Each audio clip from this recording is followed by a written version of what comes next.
नहीं पेश होगा दिल्ली विधानसभा का बजट। मुख्यमंत्री अरविंद केजरीवाल ने कहा केंद्र ने बजट पर रोक लगा दी। हिंद प्रशांत में शांति के लिए भारत अपरिहार्य। जापान के पीएम किशिदा बोले भौगोलिक दावे के लिए बल का प्रयोग गलत। राहुल गांधी लोकसभा में लंदन के भाषण पर सफाई देंगे। स्पीकर को पत्र लिखकर संसद में बोलने की अनुमति मांगी।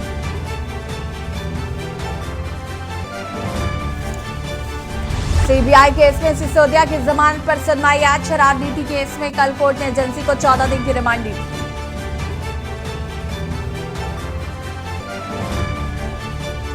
दिल्ली शराब घोटाले में कविता आज फिर ईडी के सामने पेश होंगी। केजरीवाल सरकार के बजट पर फंसा पेच।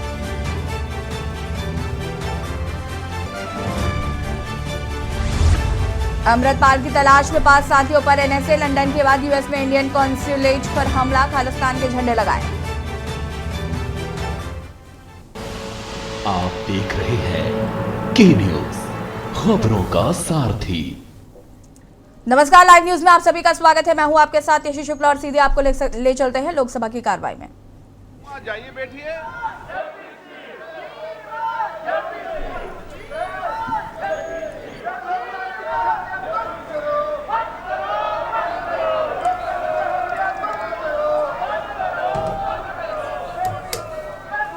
लोकसभा और राज्यसभा की कार्रवाई शुरू हो चुकी है। जुलाई और 2018 हंगामा भी यहां पर शुरू हो चुका है। He has also served as a हंगामा शुरू। एक और जहां पर सत्ता पक्ष राहुल गांधी की माफी मांगने पर अड़ा हुआ है, तो वहीं विपक्ष भी लगातार अडानी मामले को लेकर सरकार को घेरने की कोशिश कर रहा है।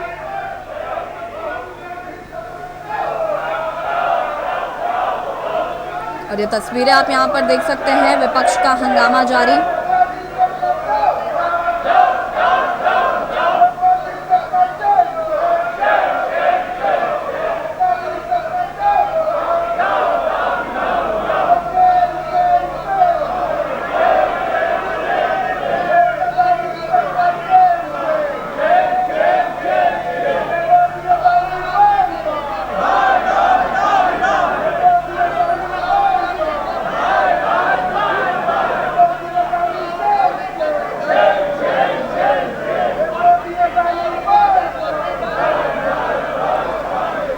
विपक्ष और सत्ता पक्ष दोनों का हंगामा जारी है। ये तस्वीरें आप देख सकते हैं यहाँ पर।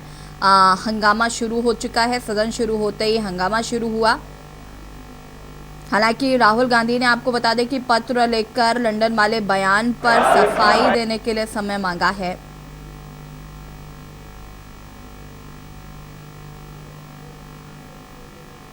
छोड़ जाना चाहिए, ठीक है?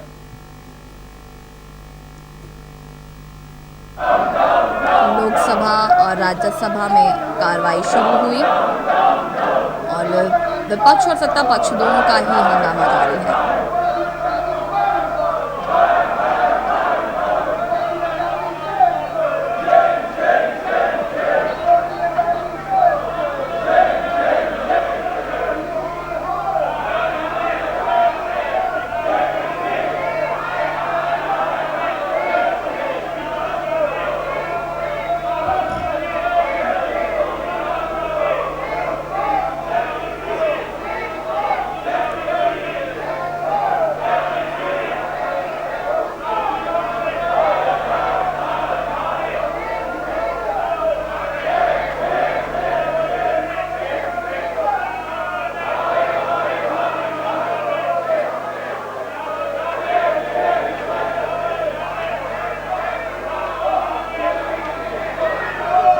माननीय सदस्य, आप भी विराजिए, आप भी आसन पर जाइए। माननीय सदस्य, आप भी विराजिए, आप भी आसन पर जाइए।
संसद में लगातार हंगामा किया जा रहा है। आपको बता दें कि सत्ता पक्ष जहां एक और राहुल गांधी के लंदन वाले बयान पर माफी मांगने के लिए लगातार हंगामा कर रहा है, तो वहीं विपक्षी दल भी अडानी मामले को लेकर सरकार से उस पर सफाई और जेपीसी की मांग लगातार कर रहे हैं।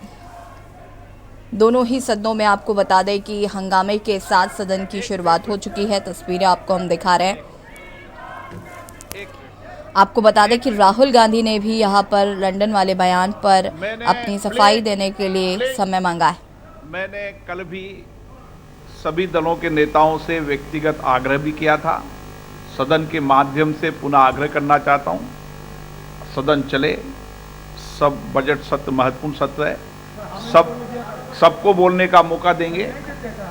आप प्रश्नकाल के बाद स्थगन के समय अगर आप मौका नहीं दे तो आप बेल में आ सकते हैं। अगर आप सदन नहीं चलाना चाहते तो सदन की कार्रवाई 2 बजे तक के लिए स्थगित की जाती है। और आपको बता दें कि लोकसभा की कार्रवाई को स्थगित कर दिया गया है। 2 बजे तक के लिए सदन की कार्रवाई को किया गया स्थगित।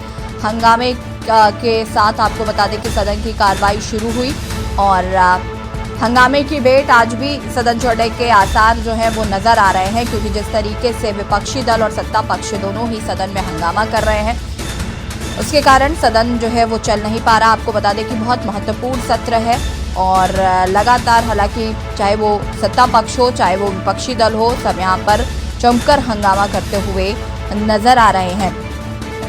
आपको बता दें कि ओम बिरला ने कल भी सभी से अपील की थी कि शांतिपूर्वक सदन को चलने दिया जाए, और उसके बावजूद भी विपक्ष और सत्ता पक्ष दोनों का ही हंगामा जारी रहा, जिसके बाद सदन की कार्रवाई को स्थगित किया गया और आज भी 2 बजे तक के लिए कार्रवाई को स्थगित कर दिया गया है।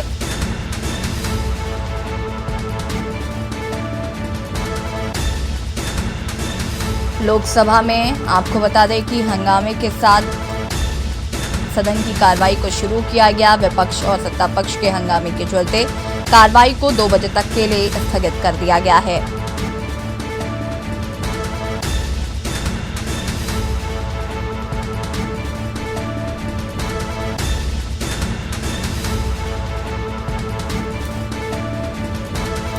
भारी हंगामे के बाद संसद लोकसभा की कार्रवाई स्थगित। राहुल गांधी के माफी मांगने को लेकर हुआ हंगामा। भारी हंगामे के बाद संसद लोकसभा की कार्रवाई को स्थगित कर दिया गया है।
आपको बता दें कि लोकसभा और राज्यसभा की कार्रवाई को स्थगित किया गया है। राहुल गांधी से माफी की मांग पर हुआ हंगामा।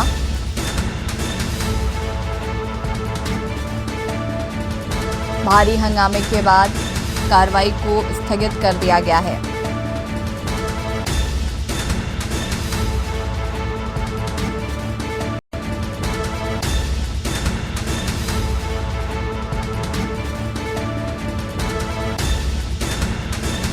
राहुल गांधी की माफी की मांग को लेकर सत्ता पक्ष ने जमकर हंगामा किया।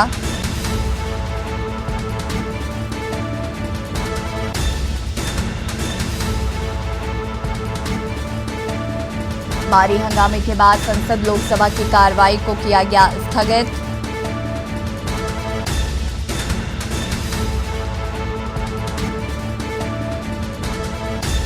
बड़ी खबर आपको बता रहे हैं।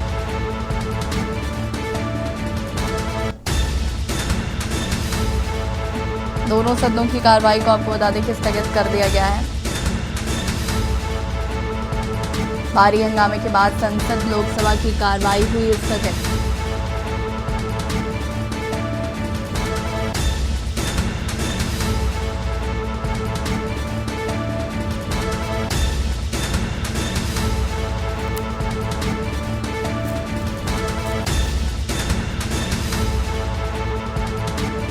Thank you, sir.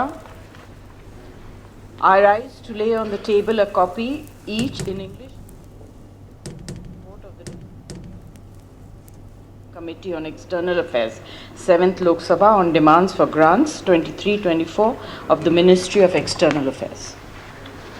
Statement of the Department related Parliament Standing Committee on Housing and Urban Affairs, Shri Kumar Ketkar.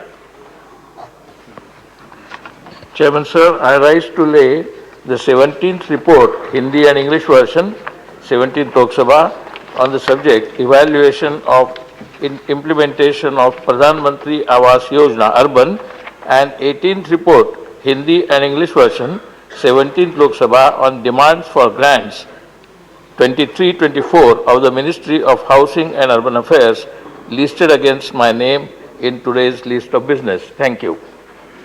Honorable members, I have received today 11 notices under Rule 267. Dr. Ami Yaznik, Shri Pramod Tiwari, और आपको बता दें कि लोकसभा की कार्रवाई को स्थगित कर दिया गया है। राज्यसभा में कार्रवाई जारी है। हालांकि आपको बता दें कि लोकसभा में विपक्ष का और सत्ता पक्ष का दोनों का ही जमकर हंगामा देखने को मिला है। जहां एक और राहुल गांधी के लंदन वाले बयान पर सत्ता पक्ष माफी मांगने के लिए हंगामा करता हुआ नजर आया, तो वहीं पर आपको बता दें कि विपक्ष जो है वो लगातार अडानी मामले पर सरकार को घेरने की कोशिश कर रहा है। और इसी खबर पर हमारे साथ प्रवेश शर्मा संवाददाता जुड़ चुके हैं। प्रवेश, आज भी सदन हम ऐसा लग रहा है कि विपक्ष हंगामे की भेंट चढ़ जाएगा, जहां एक और विपक्ष अडानी मामले को लेकर सरकार के खिलाफ हंगामे कर रहा है, नारेबाजी कर रहा है, तो वही सत्ता पक्ष राहुल गांधी की माफी मांगने को लेकर लगातार हंगामा करता हुआ नजर आ रहा है। जी बिल्कुल, ये पहले से ही तय था। पिछले 4-5 दिन से जब से सदन की शुरुआत हुई है, ये देखने को मिल रहा है कि बार बार जो है सदन हंगामे की भेंट चढ़ रहा है। देखने वाली बात ये है कि जो सत्ता पक्ष की सरकार है, बीजेपी की सरकार है, केंद्र में सरकार है, वो राहुल गांधी के लंदन वाले बयान पर माफी मंगवाने पर अडिग है, तो वही विपक्ष जो है अडानी मामले की जेपीसी मांग को लेकर अडिग है। दोनों का जो अड़ियल रवैया है वो सदन की कार्रवाई चलने नहीं दे रहा है। लोकसभा का अभी सदन को स्थगित कर दिया गया है। देखने वाली बात यह है कि समय 6 अप्रैल तक का है और अभी तक पिछले 4-5 दिन की बात करें, शनिवार और इतवार को छुट्टी थी, लेकिन जो भी 2-3 दिन पहले ही कार्रवाई हुई, आज की भी कार्रवाई हुई, कोई काम नहीं हो पा रहा, सिर्फ हंगामे की भेंट चढ़ रहा है और बार बार जो है सदन को स्थगित करना पड़ रहा है। जी बिल्कुल प्रवेश, राहुल गांधी ने भी यहाँ पर एक चिट्ठी लिखी है और कहा है कि उस बयान पर उनको सफाई देनी है, तो ऐसे में क्या राहुल गांधी को मौका मिल सकता है सदन में बोलने का? जी देखने वाली बात यह है कि मौका तो उनको मिलेगा, लेकिन जब हंगामे की दोनों पक्ष या एक पक्ष अगर हंगामा करे तो जो स्पीकर है वो मामले को थोड़ा शांत कराकर कर लेते हैं, लेकिन जब दोनों तरफ से हंगामा हो तो उनको संभाल पाना, उनको रोक पाना स्पीकर के लिए थोड़ा मुश्किल हो जाता है। और इसी वजह से जो है जो बार बार जो है सदन को स्थगित करना पड़ रहा है। लेकिन सवाल यह है कि राहुल गांधी इस मामले पर माफी मांगेंगे या नहीं मांगेंगे, और जो विपक्ष है वो अडानी के मामले पर अड़े, दोनों ही पेच ऐसे फंसे हुए हैं जो सदन की कार्रवाई को चलने नहीं दे रहे हैं। देखिए प्रवेश, राहुल गांधी माफी मांगेंगे नहीं मांगेंगे, उनके जो कई ऐसे कांग्रेस के लोग हैं जिन्होंने इस बात को स्पष्ट किया है कि राहुल गांधी किसी भी कीमत पर माफी नहीं मांगने वाले हैं। अडानी मामले को लेकर समूचा विपक्ष सरकार के खिलाफ नारेबाजी कर रहा है, लेकिन इसकी वजह से जो कार्य प्रभावित हो रहे हैं, सदन नहीं चल पा रहा है, और जैसे कि हम हमेशा बात करते हैं कि कितना नुकसान होता है अगर एक दिन सत्र नहीं चलता है, तो ऐसे में कहीं ना कहीं दोनों ही पक्षों को ये बात समझनी होगी कि सदन का चलना कितना जरूरी है।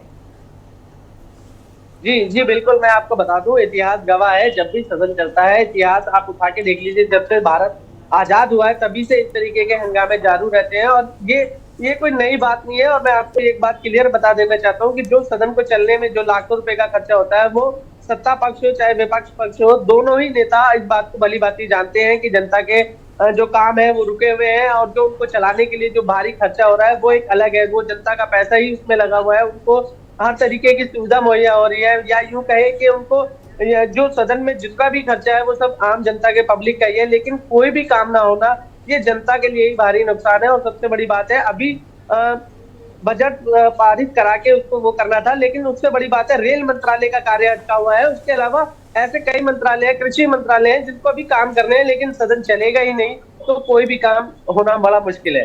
जी बिल्कुल प्रवेश, बहुत बहुत शुक्रिया आपका तमाम जानकारी के लिए। बने रहिए हमारे साथ, आपसे और भी अपडेट हम यहाँ पर लेंगे। और बता दें आपको कि राहुल गांधी माफ़ी मांगे, इसको लेकर लगातार यहाँ पर हंगामा जो है वो देखने को मिल रहा है।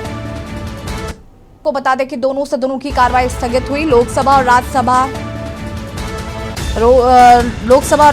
दोनों की कार्रवाई को स्थगित किया गया है। लोकसभा की कार्रवाई आपको बता दें कि पहले स्थगित हुई थी और उसके बाद राज्यसभा की कार्रवाई को भी स्थगित कर दिया गया है। बड़ी खबर आपको बता रहे हैं, लोकसभा और राज्यसभा दोनों की कार्रवाई 2 बजे तक के लिए स्थगित कर दी है। हंगामे के बीच आपको बता दें कि सदन की शुरुआत हुई और सत्ता पक्ष और विपक्ष दोनों के ही हंगामे के बाद सदन की कार्रवाई को 2 बजे तक के लिए स्थगित कर दिया गया है। आपको बता दें कि पिछले 4-5 दिनों से लगातार सदन जो है वो हंगामे की भेंट चढ़ता हुआ नजर आ रहा है और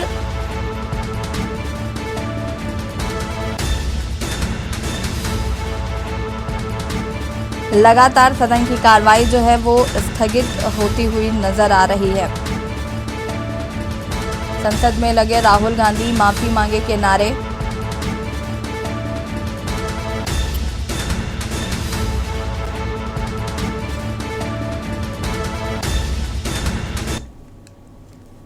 दिल्ली से खबर, जहां पर केजरीवाल सरकार के बजट पर फंसा पेच, गृह मंत्रालय ने मांगा स्पष्टीकरण। केजरीवाल सरकार के बजट पर फंसा पेच, गृह मंत्रालय ने मांगा स्पष्टीकरण। आज पेश होने वाला था दिल्ली का वार्षिक बजट, आपने बजट पर रोक लगाने का लगाया आरोप। दिल्ली के बजट पर पीएम को केजरीवाल की चिट्ठी, पहली बार किसी राज्य का बजट रोका गया, आप दिल्ली वालों से नाराज क्यों हैं?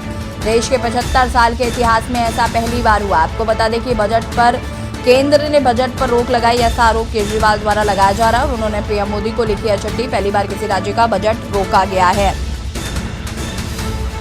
और ऐसी खबर पर ज्यादा जानकारी के लिए हमारे संवाददाता प्रवेश हमारे साथ जुड़ चुके हैं। प्रवेश, केजरीवाल ने एक और आरोप केंद्र सरकार पर लगाया है कि उनका बजट जो है उसे रोक दिया गया है और चिट्ठी भी लिखी है। उन्होंने कहा है कि 75 सालों में ऐसा पहली बार हुआ है कि किसी राज्य का बजट रोक दिया गया हो।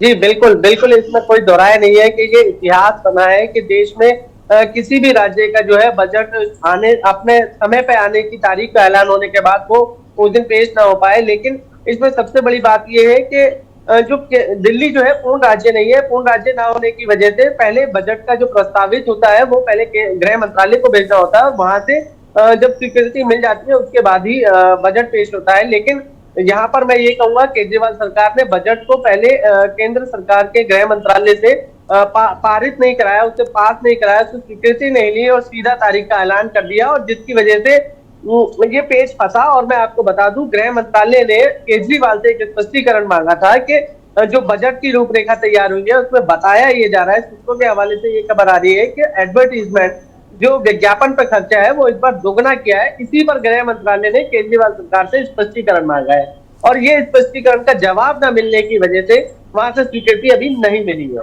जी बिल्कुल, केजरीवाल की तरफ से जो बात कही गई और जिस तरीके से गृह मंत्रालय की तरफ से ये स्टेटमेंट आया है, तो कहीं ना कहीं इससे सफर तो दिल्ली की जनता कर रही है। बजट ना आने की वजह से सफर जो है वो दिल्ली की जनता को करना पड़ेगा। ऐसे में इसका क्या विकल्प जो है वो निकाला जाएगा या फिर अभी बजट आने में देरी कितनी हो सकती है? में कोई बुराई नहीं है कि जो भी प्रॉब्लम हो रही है या ये कहें जो भी समस्या आ रही है वो दिल्ली की जनता को ही उठानी पड़ रही है, इसमें कोई दोहराया नहीं है। और आने वाले समय में अभी मुझे लगता है कि बजट को अभी 2 से 3 दिन का और इंतजार करना पड़ेगा, क्योंकि बजट की जो रूपरेखा है वो तैयार है। लेकिन जो जब तक केंद्र सरकार का गृह मंत्रालय या ये कहें कि गृह मंत्रालय से स्वीकृति नहीं मिलेगी तब तक बजट पेश करने की अनुमति केजरीवाल सरकार को नहीं होगी। जब स्वीकृति होगी उसके बाद दिल्ली सरकार के वित्त मंत्री इस बजट को पढ़कर या ये कहें कि उसकी स्वीकृति के बाद ही उसको जो है प्रस्तावित करेंगे। जी प्रवेश, बहुत शुक्रिया आपका तमाम जानकारी के लिए। और बता दें कि केजरीवाल सरकार के बजट पर फंसा पेज, जहां एक और केजरीवाल ने पीएम को चिट्ठी लिखी है और उन्होंने कहा है कि ऐसा पहली बार हुआ है 75 सालों में कि किसी राज्य का जो बजट है उसे रोक दिया गया हो। हालांकि गृह मंत्रालय ने भी जवाब मांगा है और उन्होंने कहा है कि पहले गृह मंत्रालय में बजट को पेश किया जाता है, वहाँ से पारित होने के बाद उसकी तारीख का ऐलान किया जाता है, लेकिन ऐसा दिल्ली में केजरीवाल सरकार ने नहीं किया, जिसकी वजह से उनके बजट पर रोक लगाई गई है। गृह मंत्रालय ने स्पष्टीकरण मांगा है।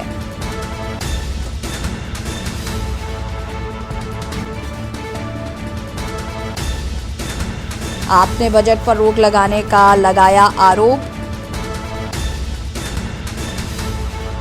तो वहीं गृह मंत्रालय ने स्पष्टीकरण मांगा है केजरीवाल सरकार से।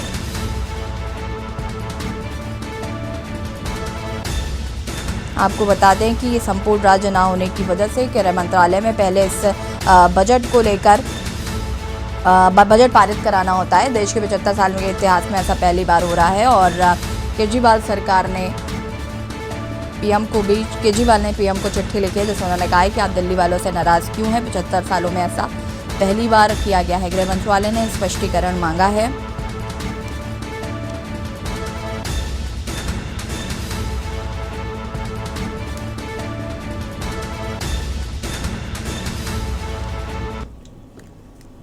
अमृतपाल सिंह पहचान बदलकर भाग सकता है विदेश। आपको बता दें कि हवाई अड्डों पर अलर्ट जारी कर दिया गया है।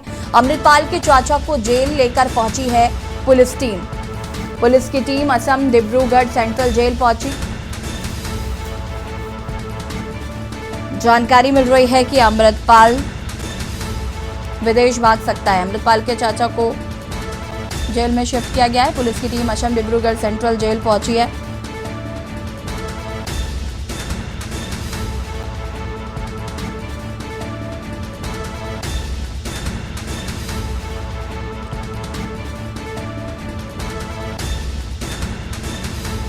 और इसी खबर पर ज्यादा जानकारी के लिए संवाददाता प्रवेश हमारे साथ जुड़ चुके हैं। प्रवेश, क्या कुछ जानकारी है?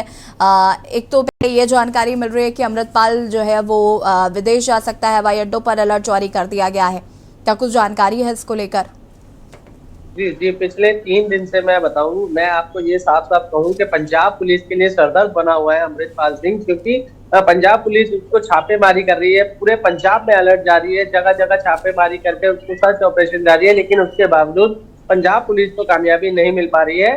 सूत्रों के हवाले से एक खबर जरूर आ रही है कि ये बताया जा रहा है कि अमृतपाल विदेश भाग सकता है, वो अपना भेष बदलकर यहाँ देश छोड़ सकता है, क्योंकि जिस तरीके की दबिश या ये कहें जिस तरीके की उस पर कानून शिकंजा कसने जा रहा है, ये बात अमृतपाल को भी समझ में आ चुकी है। वो शिकंजे से बचने के लिए अपने आप को यहाँ से भागने की तैयारी कर रहा है। दूसरी बड़ी बात मैं बता दूं कि जो अमृतपाल के समर्थक हैं वो कई जगह हंगामा करते दिखे, जिसकी वजह से उनसे पूछताछ करने के बहाने पुलिस ने लगभग 112 लोगों को गिरफ्तार किया है। उनसे पूछताछ करने की कोशिश कर रही है, उनसे ये जानने की कोशिश कर रही है कि अमृतपाल उनसे कब मिला था, या यूं कहें कि उनके मतलब कोई फोन ट्रैकिंग हो या कोई ऐसा ऑप्शन पुलिस को मिले कि अमृतपाल के शिकंजा कर सके। लेकिन अभी तक पुलिस को इस मामले में कोई भी कामयाबी नहीं मिली है। जी बिल्कुल, और जिस तरीके से लगातार छानबीन की जा रही है उसके बावजूद भी पुलिस के हाथ खाली हैं, इंटरनेट बंद कर दिया गया है, तो ये भी कहीं ना कहीं पुलिस की कार्यशैली पर भी प्रवेश सवाल उठते हैं कि इतना टाइम हो गया, इंटरनेट भी बंद आपने करा दिया, तमाम चीज़ें की जा रही हैं, उसके बावजूद भी अमृतपाल जो है वो अभी पुलिस की पकड़ से दूर है। और क्या ऐसा भी हो सकता है कि वो विदेश जा चुका हो?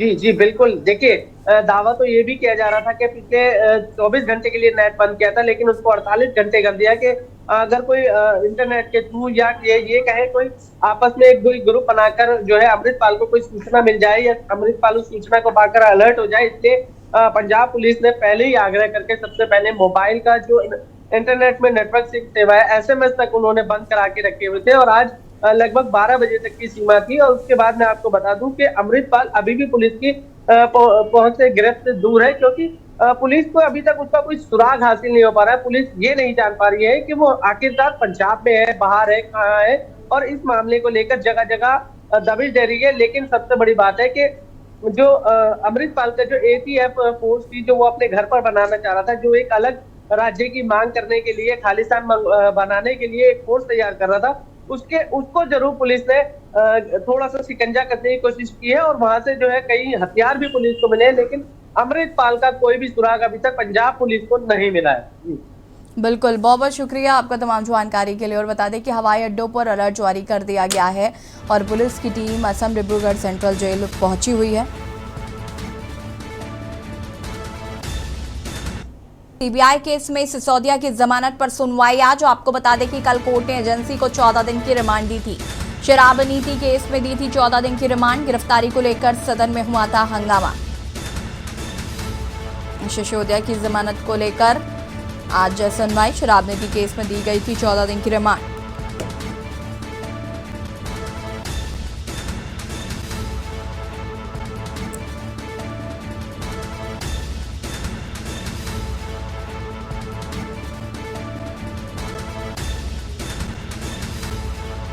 बड़ी खबर आपको बता रहे हैं, सिसोदिया की जमानत याचिका पर सुनवाई।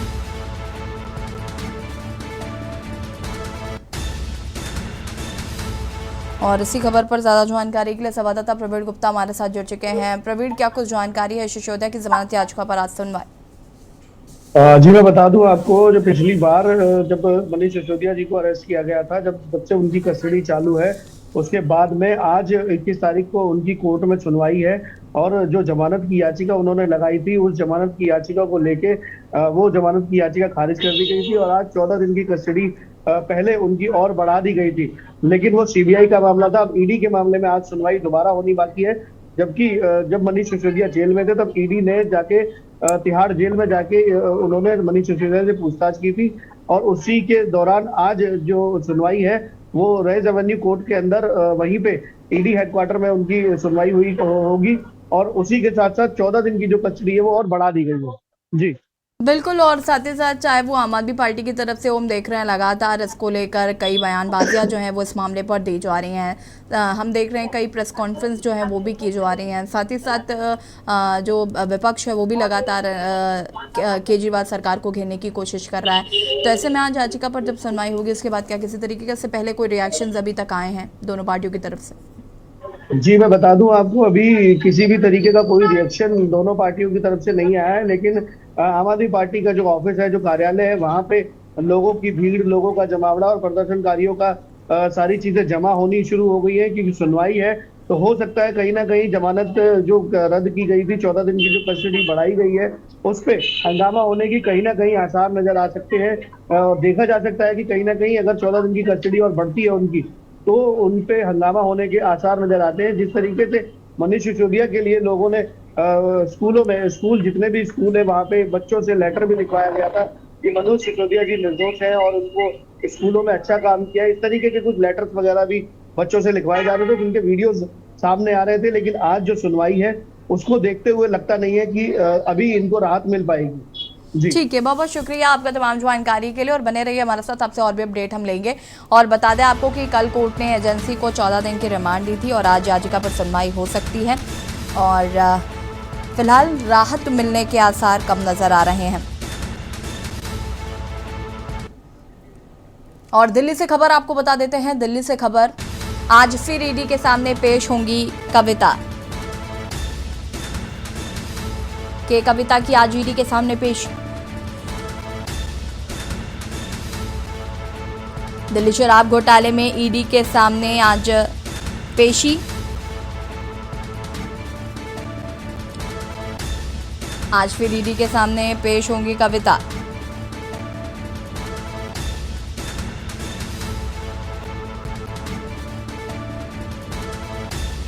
कविता की आज ईडी के सामने पेशी है और इसी खबर पर प्रवीण हमारे साथ लगातार बने हुए हैं। प्रवीण, क्या कुछ जानकारी है आज के कविता की पेशी है ईडी के सामने? जी मैं बता दूं कि कविता पिछली जब पहली बार के कविता को दिल्ली बुलाया गया था ईडी ने पूछताछ करने के लिए, तब उनको उसको 11 तारीख का जो टाइम दिया गया था, जब उन्होंने प्रदर्शन किया था यहाँ पर आकर जंतर मंतर पर 18 पार्टियों के साथ में मिलके। उसके बाद जब अगले दिन उनको ईडी ने बुलाया था तो 9 घंटे उनकी पूछताछ चली थी। उसके बाद में और 1-2 बार उनको बुलाया गया है पूछताछ के लिए। कल भी उनको 9 घंटे 8 घंटे बिठा के ईडी ने पूछताछ की थी, लेकिन उसमें अभी भी कुछ शंका ईडी को बाकी रह गई है। इसकी वजह से आज 11 बजे ईडी ने फिर दोबारा के कविता को पूछताछ के लिए बुलाया गया है। और ये कहा नहीं जा सकता कि के कविता को अब कितने घंटे ईडी अपने हेडक्वार्टर में बिठाएगी और कब तक इनकी पूछताछ चलेगी और क्या निकल के सामने आएगा। जी बिल्कुल, बहुत बहुत शुक्रिया आपका तमाम जानकारी के लिए प्रवीण। और बता दें आपको कि के कविता की आज ईडी के सामने दोबारा पेशी होनी है और कितने घंटे की ये पूछताछ होगी, हालांकि इस पर अभी भी संशय बरकरार है।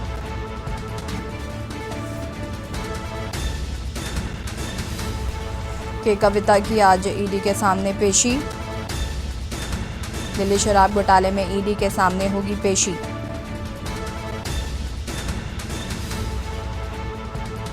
आपको बता दें कि इससे पहले भी के कविता की ईडी के सामने पेशी हो चुकी है और इससे पहले उन्होंने अपने वकील को भेजा था और आज उनकी पेशी है। कितने घंटे की ये पूछताछ होगी ये देखना होगा।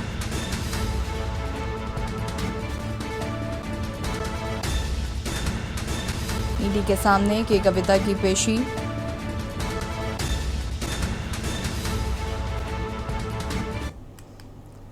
लखनऊ से खबर, जहां पर पुरानी पेंशन व्यवस्था बहाली के लिए प्रदर्शन। आज पुरानी पेंशन के मुद्दे पर केंद्रीय राज्य कर्मचारी होंगे एकजुट। केंद्रीय राज्य कर्मचारी होंगे एकजुट। 21 मार्च को जनपद मुख्यालय पर होगा बड़ा प्रदर्शन। कल हुई बैठक में व्यापक रणनीति तैयार की गई थी। प्रेरणा स्थल डियाम आवास के सामने होगा प्रदर्शन। पुरानी पेंशन व्यवस्था बहाली के लिए प्रदर्शन। आज पुरानी पेंशन के मुद्दे पर केंद्रीय राज्य कर्मचारी एकजुट होंगे। बड़ा प्रदर्शन किया जा सकता है। पुरानी पेंशन व्यवस्था बहाली के लिए प्रदर्शन आज।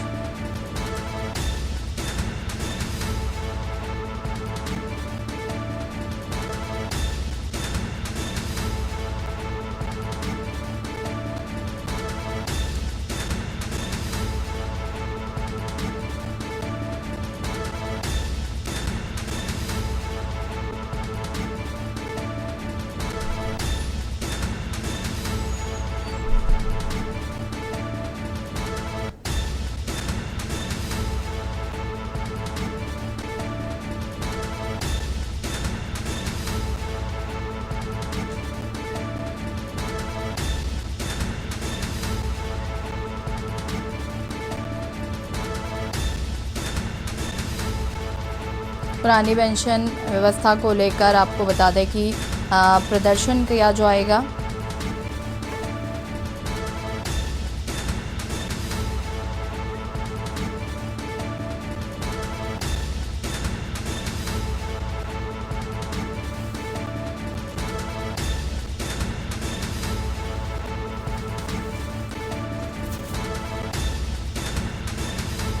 और प्रदर्शन करेंगे। आपको बता दें कि पुरानी पेंशन व्यवस्था को बहाल करने के लिए आज प्रदर्शन किया जाएगा।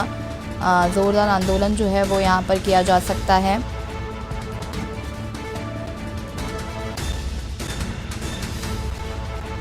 सूत्रों की माने तो ज़ोरदार प्रदर्शन किया जा सकता है।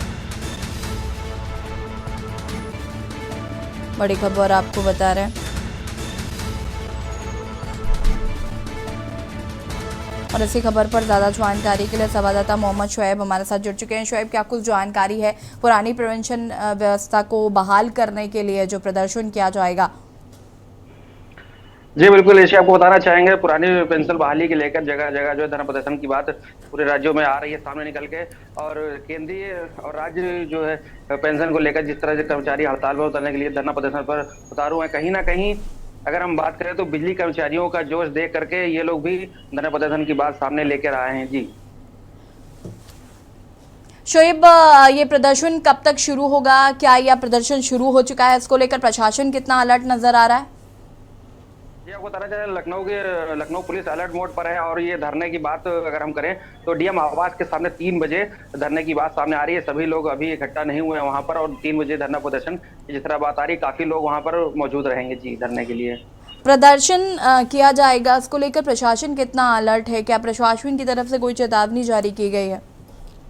जी बिल्कुल, आपको बताना चाहिए अभी फिलहाल चेतावनी की कोई भी बात सामने नहीं आई है। जिस तरह से राज्य कर्मचारी और केंद्र कर्मचारी जिस तरह से धरने की बात सामने कर रहे हैं, वहां पे पुलिस प्रशासन अलर्ट मोड पर है, लेकिन अभी किसी प्रकार की कोई भी बात सामने नहीं, क्योंकि धरना 3 बजे से कही बात धरने की 3 बजे कही गई है और अभी तक बात सामने नहीं आई है वहां पे। जी ठीक है, बहुत बहुत शुक्रिया आपका तमाम जानकारी के लिए। बता दें कि पुरानी पेंशन व्यवस्था बहाली के लिए प्रदर्शन आज।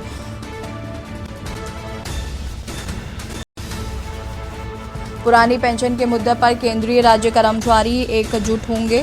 आपको बता दें कि पुरानी पेंशन को बहाल करने की व्यवस्था को बहाल करने के लिए ये प्रदर्शन जो है आज 3 बजे के करीब किया जाना है, जिसको लेकर तमाम तैयारियां की गई हैं।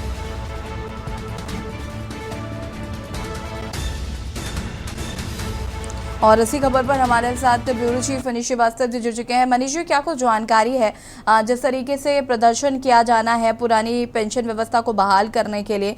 कल एक बैठक बनाई गई जिसमें रणनीति तैयार की गई थी।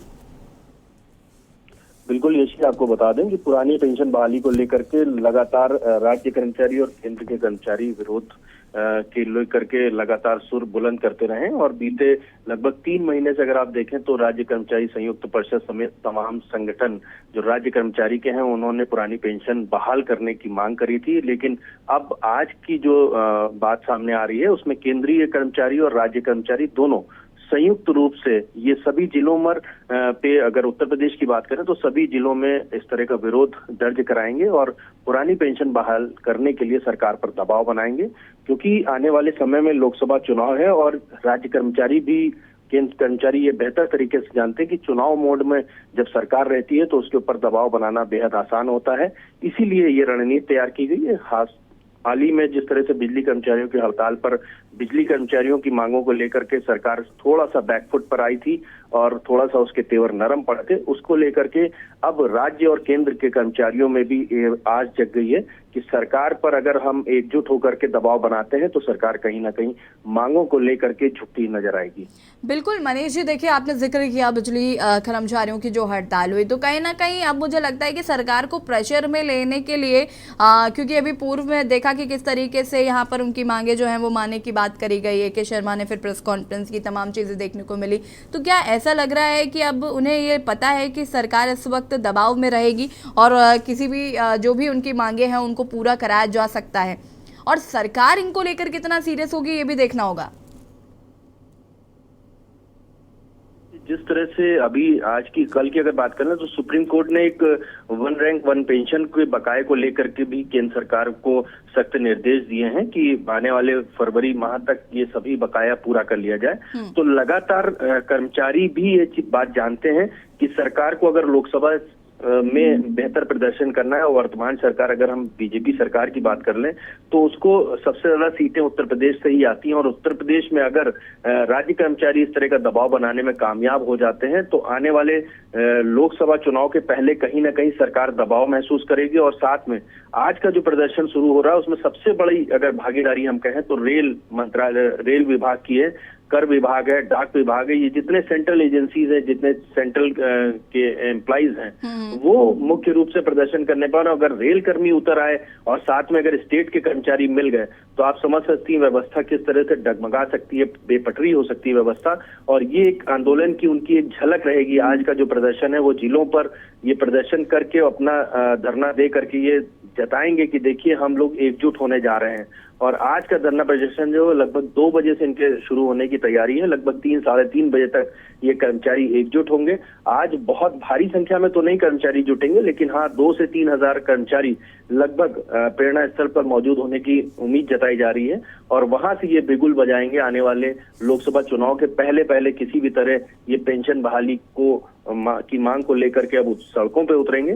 और यही एक रणनीति के तहत कल एक बैठक हुई, उसके बाद ये निर्णय लिया गया कि सभी जिला मुख्यालयों पर इस तरह के प्रदर्शन करके सरकार को एक बार फिर पुरानी पेंशन बहाल करने के लिए दबाव बनाया जाएगा। जी मनीष जी, बहुत बहुत शुक्रिया आपका तमाम जानकारी के लिए। और बता दें आपको कि 21 मार्च को जनपद मुख्यालयों पर बड़ा प्रदर्शन होगा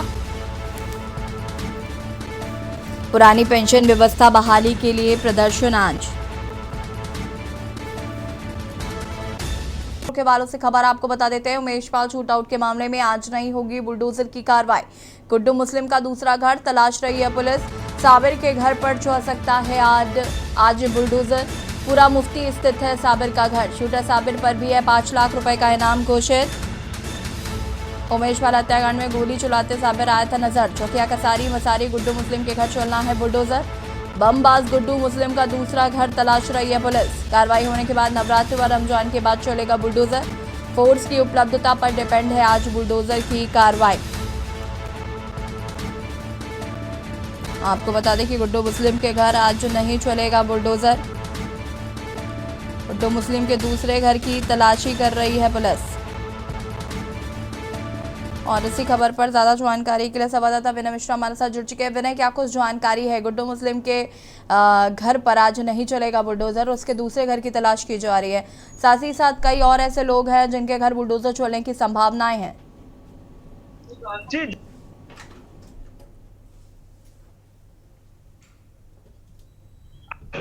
विकास प्राधिकरण द्वारा जो है आज बुलडोजर की कार्रवाई होनी थी, जो कि आज कागजी अभिलेख पूरा न होने के कारण आज कार्रवाई रोक दी गई है। गुड्डू मुस्लिम 5 लाख का इनामिया है, जो कि आज कई दिनों से फरारी काट रहा है और इसके पीछे जो है एसटीएफ की टीमें लगी हुई है।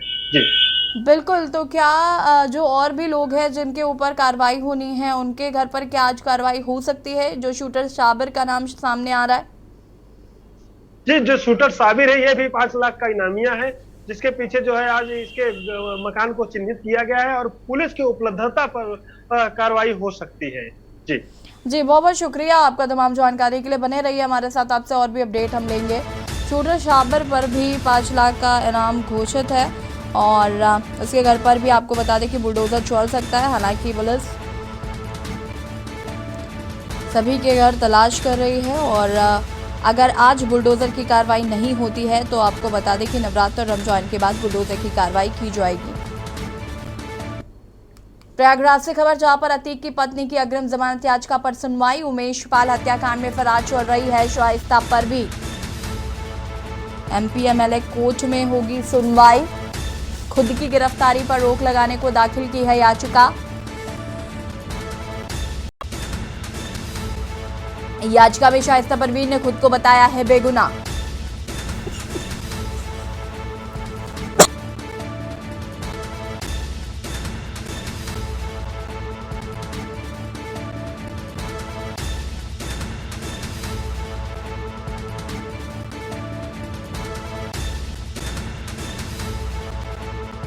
अतीक की पत्नी की अग्रिम जमानत याचिका पर सुनवाई। उमेश पाल हत्याकांड में फरार चल रही है शाइस्ता परवीन। बता दें आपको कि अतीक की पत्नी की अग्रिम जमानत याचिका पर एमपी एमएलए कोर्ट में आज सुनवाई होने वाली है। याचिका में शाइस्ता परवीन ने खुद को बेगुनाह बताया है और इसी खबर पर हमारे साथ संवाददाता विनय जुड़ चुके हैं। विनय, क्या कुछ जानकारी है? शाइस्ता परवीन ने याचिका दायर की थी जिस पर आज एमपी एमएलए कोर्ट में सुनवाई होनी है, तो सबसे पहले कब तक ये सुनवाई होगी? जी, बता दें कि जो है आज शाइस्ता परवीन की जो है एमपी एमएलए कोर्ट में सुनवाई होनी है। दोपहर 12 बजे के बाद जो है यह सुनवाई होनी है।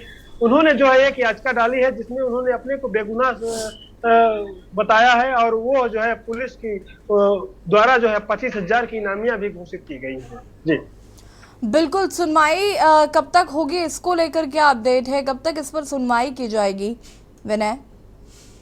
जी, आपको बता दें कि ये सुनवाई जो है 12 बजे के बाद ये एमपी एमएलए कोर्ट की स्पेशल कोर्ट में सुनवाई होनी है और ये जो है इस सुनवाई के बाद ही ये निर्णय लिया जाता है कि इसमें देखिए कोर्ट शाइस्ता परवीन की अगर हम बात करें तो उन्होंने इस याचिका में खुद को बेगुनाह बताया है, तो ऐसे में पुलिस की तरफ से उसे लगातार ढूंढा भी जा रहा है और इनाम भी घोषित किया गया है शाइस्ता परवीन पे। क्या किसी तरीके का कोई सुराग पुलिस के हाथ लगा?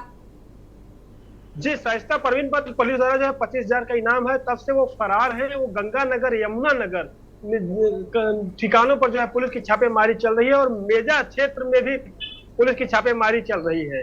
एसटीएफ द्वारा जो है उनके लगातार जो है इनके जो संवेदनशील ठिकाने हैं उन पर जो है लगातार पुलिस की पैनी नजर बनी हुई है। जी बहुत बहुत शुक्रिया आपका तमाम जानकारी के लिए। और बता दें कि गिरफ्तारी पर रोक लगाने पर याचिका दायर की गई है शाइस्ता परवीन द्वारा। 25,000 का नाम भी शाइस्ता पर घोषित है। शाइस्ता ने याचिका दायर कर खुद को बेगुनाह बताया है। एमपी एमएलए कोर्ट में आपको बता दें कि करीब अब से थोड़ी देर में सुनवाई हो सकती है इनकी याचिका पर उन्होंने इस याचिका में खुद को बेकसूर बताया है, बेगुनाह बताया है। और बुलेटिन में इतना ही। देखते रहिए के न्यूज़ इंडिया। नमस्कार।